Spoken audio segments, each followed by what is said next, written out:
এই হলো শুকুর আলী বাবুর্চি, আমার 1 নম্বর কারিগর। এই যে দেখেন মুরগির পিস কি সুন্দর করে ধুইতেছে। আর এই যে দেখেন বৃষ্টি, এই দেন জায়গার মধ্যে কত পানি হয়েছে। এই যে দেখেন বৃষ্টি পড়তেই আছে, পড়তেই আছে, পড়তেই আছে। ইনশাল্লাহ সবাই দেখেন। এই যে দেখছেন কি যে বৃষ্টি, বৃষ্টির পানির মধ্যে আমরা কাজ করতেছি।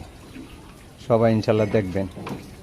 এই আমার 1 নম্বর কারিগর, এই যে মুরগির পিস সুন্দর করে ধুইতেছে। এই দেন কি যে বৃষ্টি, এই দেন বৃষ্টির পানি দেখেন কতটুকু। সবাই দেখেন, এই দেখছেন কি পানির মধ্যে কাজ করতেছি। এই দেন ময় মশলা সব কমপ্লিট করে লইছি। এই যে পানির মধ্যে কাজ করতেছি। এই যে দেন চুলা জ্বালাইছি, তারপরও পানি, কত পানি। এই হলো গরুরিয়া জ্বালা। এই যে দেখেন বয়সি ইনশাল্লাহ ময় মশলা দিয়া একটু পরে আবার আপনাকে ইনশাল্লাহ কাজ করে শেষ করে আবার ইনশাল্লাহ দেখাবো।